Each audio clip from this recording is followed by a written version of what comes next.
Саламатсыңарбы 11 класстын окуучулары. Кыргыз тили сабагын баштайбыз. Дептерлериңерди ачып, китептерди ачып, сабакты конт коюп көрүп чыгабыз. Бүгүнкү темабыз кыргыз тилинин диалектилери.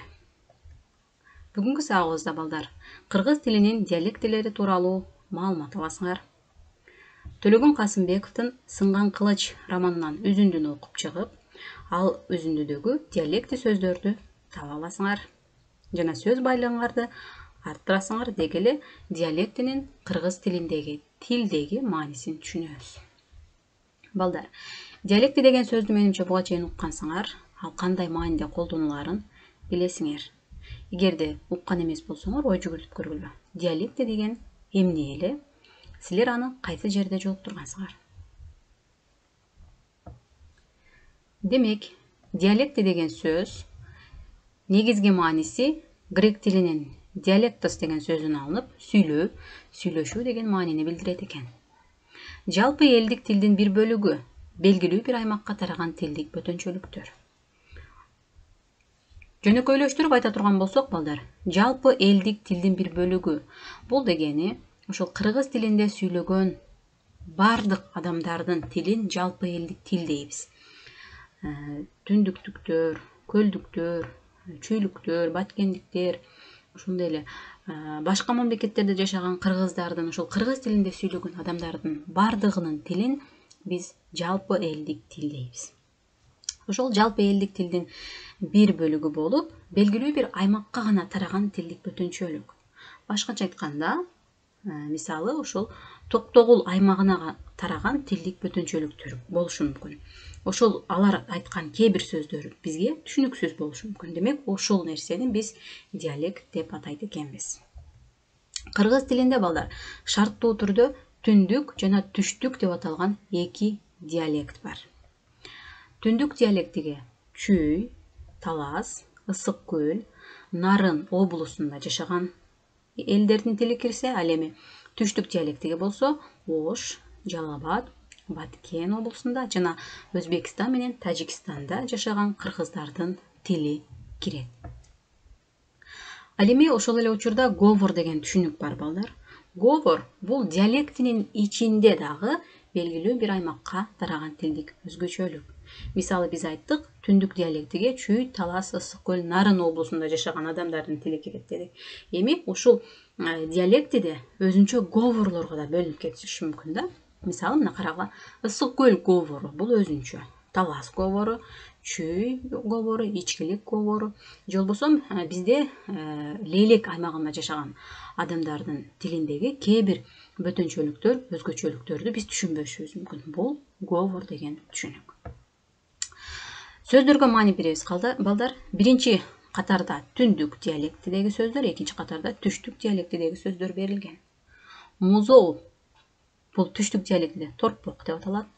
Чака, челек деп аталат. Көлдөлөң, постек деп аталат. Көлдөлөң деген бул жанакындай төшөк, балдар. Жерге салына турган, өтө күнүмдүк турмушта көп колдонулган төшөктү көлдөлөң деп коет, түштүктө постек. Бул сөз биздин Кызылкада көп колдонулбашы мүмкүн, бирок жалпысынан ошол түштүк диалектисине кирет. Желдик, жааз деп аталат. Желдик деген сөз, балдар, аттын ээринин астына салынуучу кийиз. Жүгөрү, муну билебиз, биздин түштүк диалектиде мака деп айтылат. Жумуртка, түштүктө тукум. Дөңгөлөк, түштүктө кылдырек. Ал эми түндүк диалектиде ширеңке деп айтылса, түштүктө күкүрт деп айтылат. Ошо күкүрт деген сөздү дагы башындагы к тыбышын биз г тыбышы менен айтабыз. Күгүрт деп коебуз, Чүкө бул ашык, жанагы малдын сөөгүнөн жасалган оюн, ордо оюн ойной турган негизги фигура. Шибеге бул бигиз, аябай жоон ийнени шибеге деп коет. Эми, балдар, диалектилерди сөздөр кантип айтылат? Ал адабий нормада кантип айтылышына маани беребиз. Чарым түштүк диалектиде айтылса, бул адабий нормада таман дейилет. Көптүк, көрпөчө дейилет. Көрпөчө деген бул төшөкчө. Жоңгучка бул беде. Бедени түшүнсөңөр керек. малдын жемине бериле турган чөп. Чаткал бул чамынды, жыгачты аралагандан кийин астында калган майда кыпындарды чамынды деп коет. Адаби тилде бал дейилсе, биздин түштүктө асел же асал дейилет. Палант деген сөз колдонулат түштүктө. Бул жапыс, ушул жерге туура эмес берип койгон, жапыс эмес, тескерисинче бийик деген. Барик бул жалбырак. Ал эми талас говорунда текмат деген сөз кур дегенди түшүндүрөт адабий нормада. Кур бул белге байлануучу бир буюм, аксессуар десек болот да, ремен десек болот. Можу, чай туулга. Туулга деген сөз балдар бул чай кайнатканда, муну жайлоого чыккандар жакшы билет. Үч бурчтуктун фигурасындагы ошол зым темирлерден чайникти, кара чайникти илип коюп, астына от жагып чай кайната турган буюмду туулга деп коет. Тыбыт, чөбөгө дейт адабий нормада. Ошол тыбыт деген сөз таласта, чөбөгө деген сөз таласта тыбыт болсо, биздин түштүктө бул толто деп айтылат. Каймакты күйдүргөндөн кийин эки бөлүк болот, сары май жана астында толтосу калат. Ошону адабий нормада чөбөгө дейт. Учурма, ысык көл говорунда чатыр, бадывод, кадимки тамак ичкен кесени бадывод деп коет экен ысык көлдө. Жөө жылан бул сөөл жан. Демек балдар, ушул сөздөр диалект сөздөр. Ал эми бардык диалектилердин негизинде адабий тил түзүлөт балдар. Диалектилердин бардык тил үчүн мааниси өтө чоң. Анткени бул сөздөргө синоним болот, сөздүк байлык көбөйөт. Улам диалектилер колдонулуп отуруп адабий нормага чейин өсүп жетет. Эми Сынган кылыч романынан үзүндүн окуп чыгабыз, андагы диалект сөздөрү таап көчүрүп жазасыңар. Мен бир сыйра окуп берем, андан кийин өзүңөр да окуп чыгасыңар. Чотон көзүнүн төбөсү менен дагы бир сыйра баарын тиктеп, Молла Зияга келип, кадалып токтоп калды. Молла Зия нес болуп калды. Я Алла, бул айбан неге тирмейет? Я, тууганын кыя албай, өңүн көрүп ырайдан кайтып, тууганына бардык сырды булайтып чубап таштаганы турабы болмакпы? Аңгыча дастарканчу жез чылапчын көтөрүп кирип, чөөгүн менен колго суу куя баштады.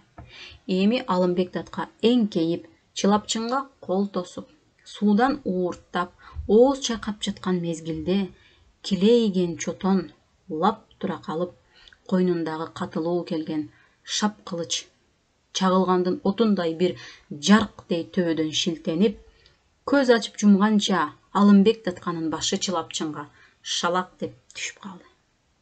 Шайхул Ислам Сагизаада эки көзүн басып, кылыч эми ага шилтене тургандай тез күбүрөнүп келмесин айтып жиберди.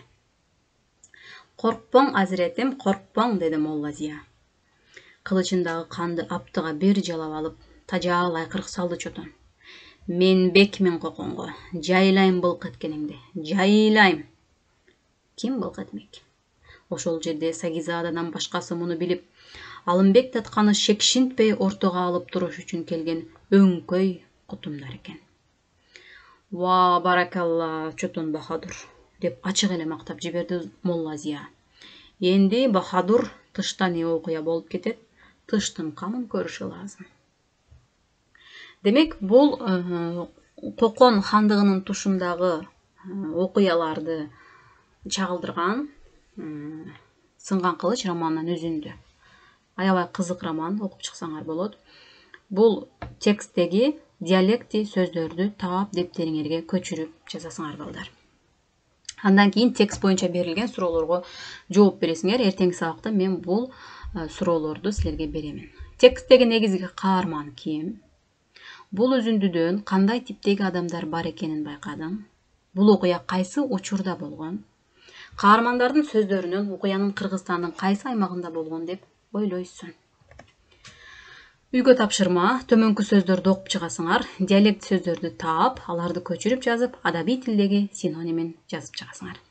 Мисал үчүн, биринчи сүйлөмдө бул иш асант экен. Асант деген сөз бул жерде диалект, аны жазабыз, синоним жазабыз. Жеңил, оңой. Калган сүйлөмдөрдү дагы мына ушундай тартипте жазып иштегиле. Дептерлерди эртең текшерип алабыз. Саламатта тургула.